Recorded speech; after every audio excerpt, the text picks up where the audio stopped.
Yeast has been created whose genetic material is almost half synthetic. Scientists have created a strain of yeast in the laboratory whose genome consists of almost half of synthetic DNA. Brewer's yeast, on which the research was conducted, has 16 chromosomes. In the new strain, 7.5 of these chromosomes were artificially produced. In previous studies, scientists have already created synthetic genomes of bacteria or viruses, but the new work concerns yeast, a eukaryotic organism whose cells have a nucleus. The yeast species used by the researchers, Saccharomyces cerevisiae, contains 16 chromosomes and poses a much greater challenge than bacteria that usually have one chromosome, such as the bacterium Escherichia coli, and much smaller DNA. In a series of scientific articles published in Cell, Molecular Cell, and Cell Genomics, scientists from the Synthetic Yeast Genome Project, launched in 2006, reported the creation of synthetic versions of all 16 yeast chromosomes. Moreover, they introduced almost half of the artificial versions of chromosomes into cells, which after such treatment continued to develop and reproduce, like ordinary yeast. This is a milestone we have been working on for a long time, says geneticist Jeff Boker from New York University Langone Health, head of the project. Previous work has already created organisms with synthetic DNA. However, they were relatively simple organisms, with a simple configuration inside. Bacteria are prokaryotes, which means they are single cells without a nucleus to store chromosomes. Scientists from around the world associated with the Synthetic Yeast Genome Project have been conducting research on creating a fully synthetic eukaryotic organism since 2006. Eukaryotes are organisms that have cells that store their genetic material in the nucleus and include plants, animals and humans.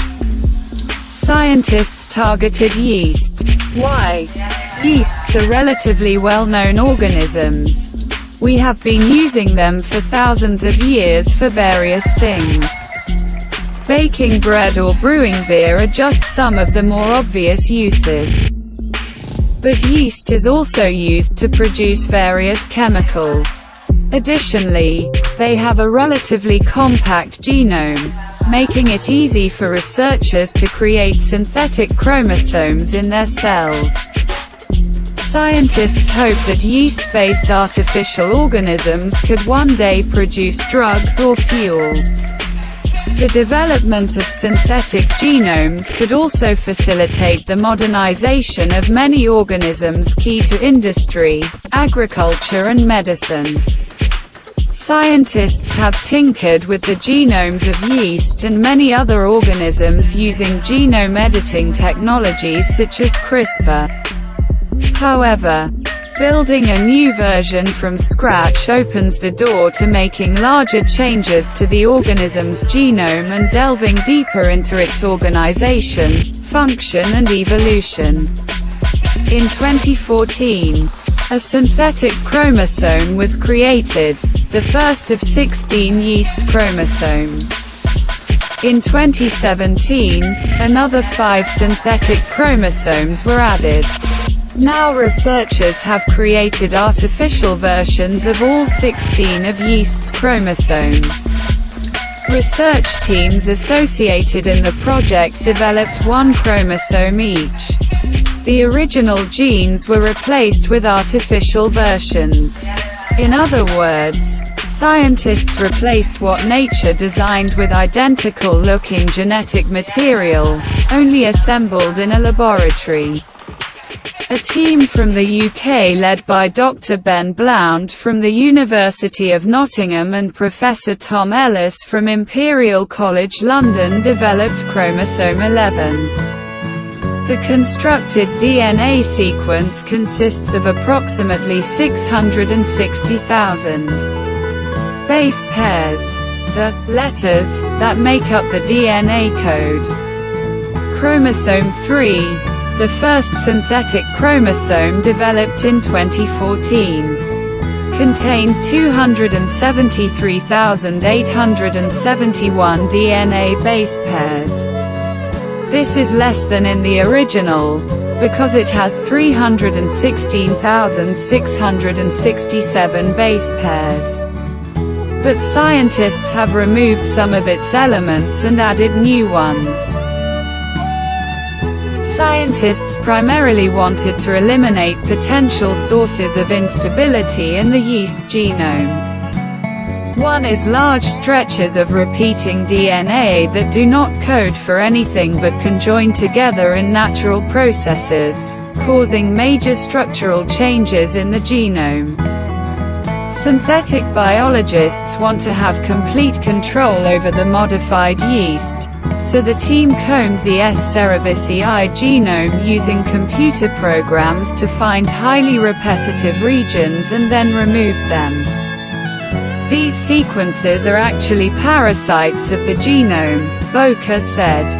Researchers also added thousands of modifications, simplifying its structure, increasing stability and making it easier to research.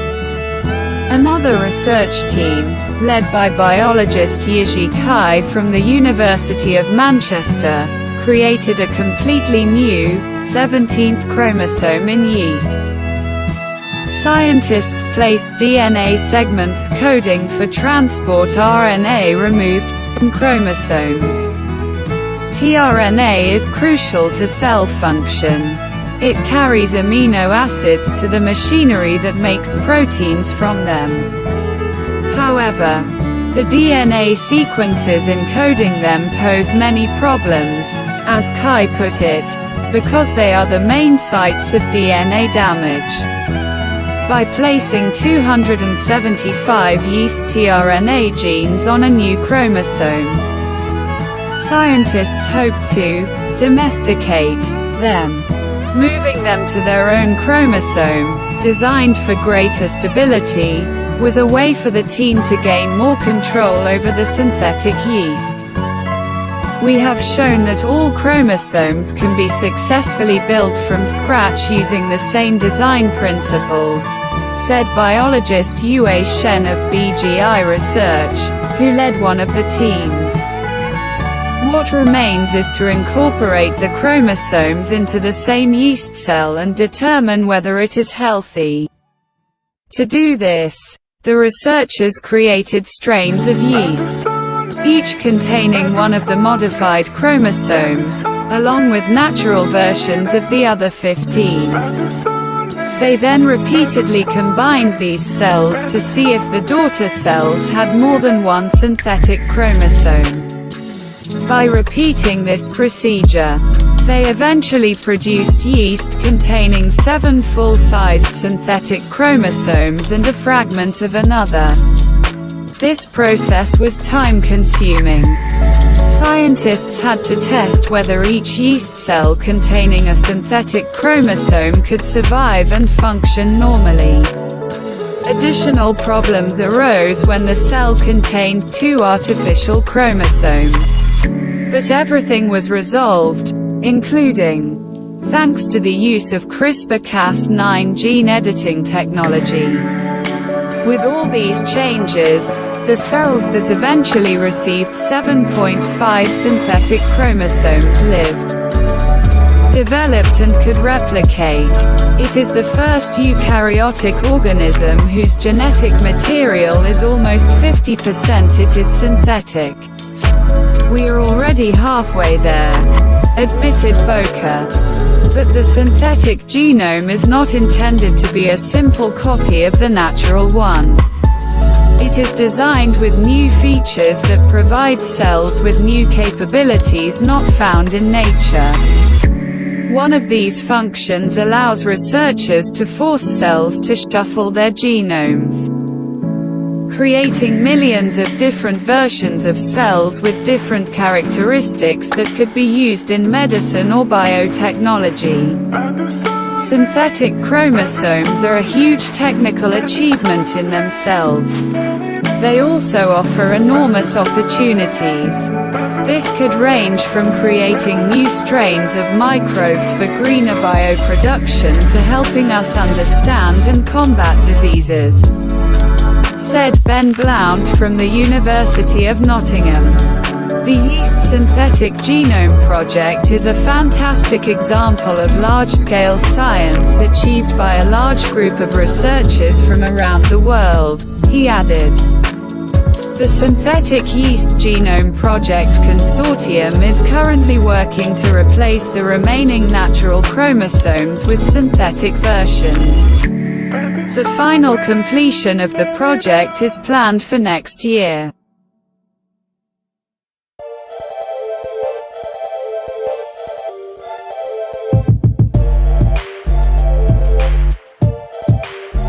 Anger can help you achieve ambitious goals. Do you have an ambitious goal ahead of you? According to new research, a little bit of anger can help you get there. Scientists suggest that anger can be a good motivator. We all know what anger is and we have all felt it at some point. It is a completely normal, usually healthy human emotion. When anger gets out of control, it becomes destructive and can lead to problems, at work or in personal relationships. But anger can also be beneficial. In a study published in the Journal of Personality and Social Psychology, scientists showed that anger can help people overcome challenges and obstacles that stand in the way of their ambitions. Anger is a natural emotional state. It can range in intensity from mild irritation to rage.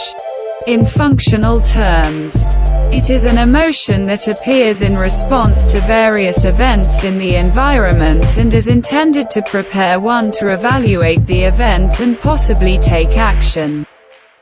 Based on functional descriptions of emotions, researchers at Texas A&M University concluded that anger should make it easier to achieve goals in the face of challenges. With this concept formulated, they began research led by psychology professor Heather Lench. They conducted experiments with over 1,000 people and analyzed data from surveys of over 1,400 people. All this to explore the possible effects of anger on people in different circumstances. The research consisted of a series of experiments, each of which tested whether anger helped or hindered volunteers to achieve specific tasks. In each of them, scientists first tried to induce different emotions in the subjects, such as sadness, desire, amusement or anger. They used pictures to evoke emotions, for example, to evoke anger. They showed male participants for about 5 seconds pictures with insults directed at their school football team. Of course, they had previously collected the information needed to effectively induce emotions in the participants of the experiments. The experiments were different. During one of them, participants had to solve crosswords in various emotional states. In another, the goal was to score well in a video game. In the next, solving logical puzzles. The researchers found that in all difficult tasks, participants under the influence of anger were better at achieving the desired goal than those under the influence of other emotions. Interestingly, no difference was observed for easy tasks. In tasks designed to solve difficult puzzles, anger resulted in more puzzles being solved correctly. In an experiment designed to obtain rewards, anger made participants more likely to cheat. In video games, angry participants performed better. In tasks aimed at protecting financial resources, anger increased loss, limiting actions.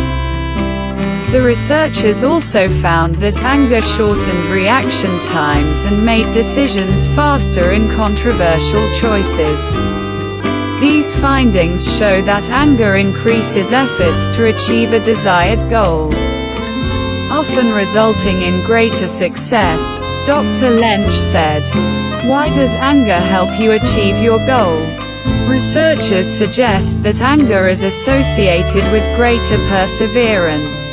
In the crossword experiments, angry participants spent more time solving the tasks, which resulted in 39% more correct answers. More words than participants feeling other emotions. When people were angry, they were more likely to succeed. But in all other emotional states they were more likely to fail. So our study seems to suggest that people were more persistent when they were angry, Lynch said. Anger, like other emotions, is accompanied by physiological changes. The heart rate and blood pressure increase, as do the levels of the hormones adrenaline and norepinephrine. Other studies have shown that anger may lead to the development of certain cardiovascular diseases, especially heart failure in men and people with diabetes. Rage has also been linked to strokes. Lynch admitted that anger can have various negative effects, but it can also be helpful. Anger can be motivating, but this does not mean that we turn off thinking. When we feel angry, stopping and thinking about why we are angry is a very important step, the scientist emphasized. People prefer to use positive emotions as tools over negative ones and tend to view negative emotions as undesirable. Our research provides growing evidence that it is the mix of positive and negative emotions that promotes well-being, and that using negative emotions as tools can be particularly effective in some situations, Lynch said.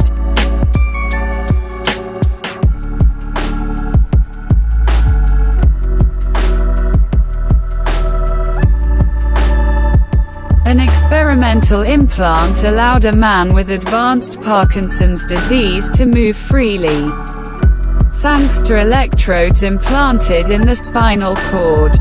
A man struggling with advanced Parkinson's disease regained the ability to move freely. The 63-year-old Frenchman is the first patient to receive an experimental spinal implant. But there are already 6 more people in the queue. An experimental implant implanted in the lumbar region of 63-year-old Marc from Bordeaux, France, significantly improved his mobility. The technology developed by scientists from the Federal Polytechnic University of Lausanne, École Polytechnique Fédérale de Lausanne, EPFL, allows the man to move smoothly without any fall, which he could not do before the surgery. The results and description of the research were published in the journal, Nature Medicine. Parkinson's disease is the second most common neurodegenerative disease after Alzheimer's disease. It is estimated that over 10 million people suffer from it. Since it most often occurs in the elderly, this number is likely to increase as the world's population ages. Parkinson's disease is a slowly progressive disease of the central nervous system.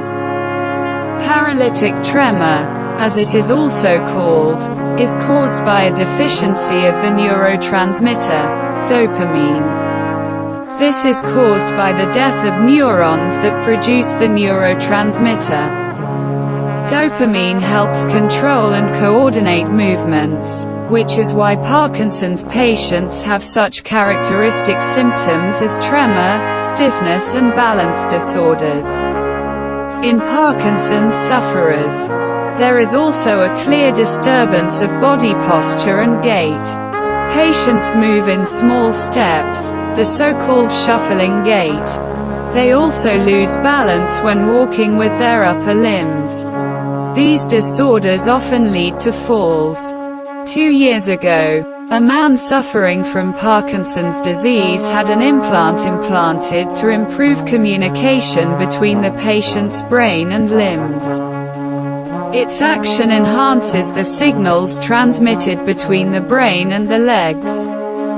After the surgery, Mark started walking normally and regained his independence.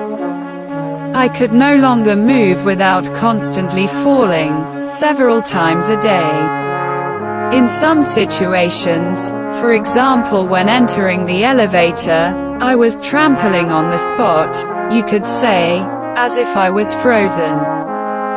Now I'm not even afraid of stairs. Every Sunday I go to the lake and cover about 6 kilometers. It's amazing, Mark said. The effects of the treatment last for 2 years. There are no treatments to address the serious gait problems that occur in the later stages of Parkinson's disease, so the sight of Mark walking is impressive, said Jocelyn Bloch, a neurosurgeon at EPFL and lead author of the article. Mark wears motion sensors on each leg, and once he starts walking, the implant automatically turns on and begins delivering stimulation pulses to the neurons in his spine. In this way, it corrects abnormal signals sent from the brain, along the spine, to the legs, resulting in the restoration of normal movement. The therapy used by Swiss researchers involves implanting a neuroprosthetic device that delivers electrical impulses to specific areas of the spinal cord to activate dysfunctional neural circuits. This technique has already been used on people paralyzed following spinal cord injuries to enable them to stand on their own and even walk short distances. Scientists typically place the implant in the upper and midsection of the spine to modulate sensory information sent to the brain. In this case, the neuroprosthesis was implanted in the lumbar spine. Stimulation here activates the network of neurons running between the spinal cord and the leg muscles.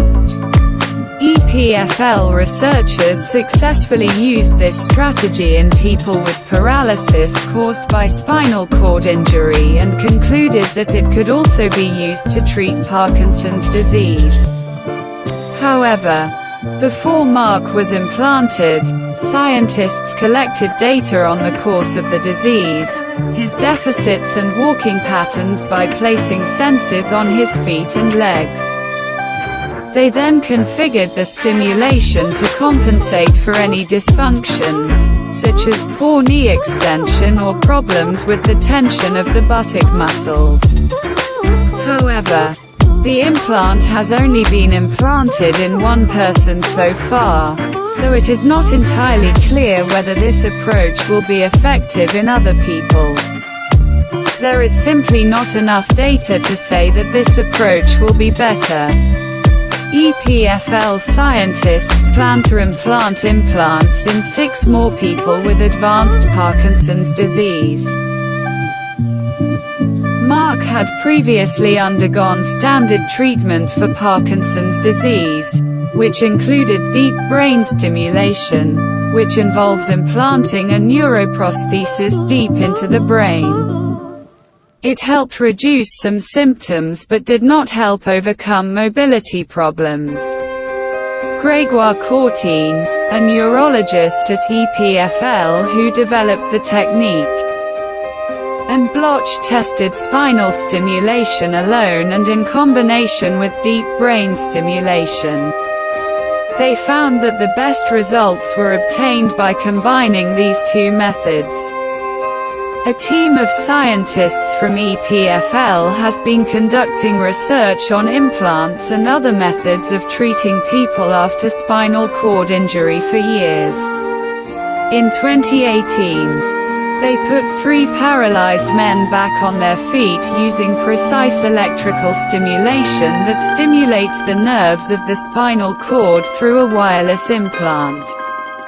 In 2022, they helped regain the ability to walk another 3 people who were completely paralyzed from the waist down due to spinal cord injuries.